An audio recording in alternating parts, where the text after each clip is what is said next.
This is the final video to solve your Minecraft connection reset error, because I also faced the same issue and tested lots of ways but finally found multiple methods to solve the internal exception Java net SocketException connection reset in Minecraft, and I am going to share them with you. First, let's address the most common network culprit, restarting your router and modem. This action clears their internal memory and forces a complete re-establishment of the connection to your internet service provider. It's incredibly effective at resolving temporary network congestion, potential IP address conflicts, or stale network routes that can abruptly terminate a connection.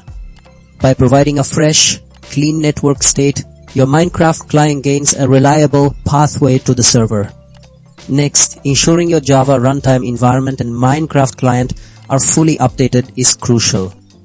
The Java net SocketException specifically points to Java's network handling. Outdated Java versions can harbor known bugs in their network stack or be incompatible with server-side updates, while an older Minecraft client might not correctly interpret modern network protocols. Updating both guarantees you benefit from the latest bug fixes, performance enhancements, and compatibility features, directly mitigating software-level communication failures. Third, your firewall and antivirus software can be silent saboteurs.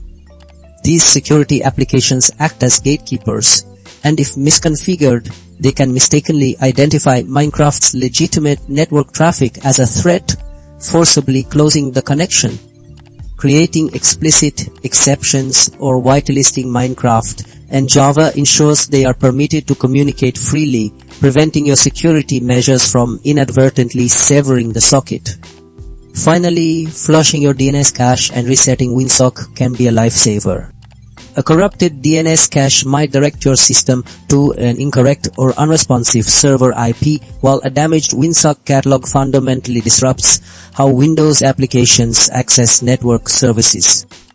Flushing DNS clears any bad cached entries, and resetting WinSock rebuilds the network stack's foundational components, guaranteeing a clean and functional network interface for seamless Minecraft gameplay.